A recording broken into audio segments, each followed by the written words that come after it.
Lahore central police office I G Punjab doctor Usman Anwar سے police ملازمین اور ان کے اہل خانہ کی ملاقات۔ آئی جی پنجاب نے پولیس ملازمین اور ان کے اہل خانہ کی پیش کردہ درخواستیں سن کر ریلیف بارے احکامات جاری کیے۔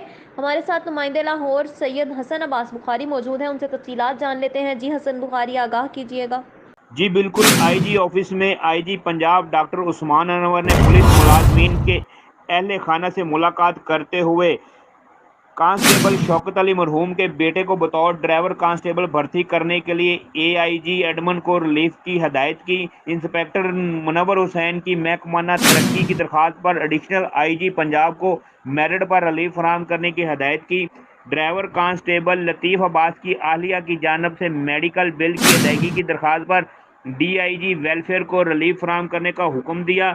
اس کے ساتھ ساتھ انسپکٹر عبدالکریم کی پروموشن درخواست پر additional I G establishment Punjab کو ریلیف فراہم کرنے کی ہدایت کی۔ آئی جی ڈاکٹر عثمان انور نے سپروائزر افیسران ملازمین کی درخواستوں پر ایکشن لے کر ریلیف رپورٹ بھجوانے کی ہدایت کی۔ پیشہ ورانہ اور ویلفیئر امور بارے پولیس فورس اور ان کے اہل خانہ کو ہر ممکنہ ریلیف فراہم کرنے کی آئی جی صاحب نے یقین دہانی کروائی۔ جی بہت شکریہ حسن بخاری، تفصیلات سے آگاہ کرنے کا۔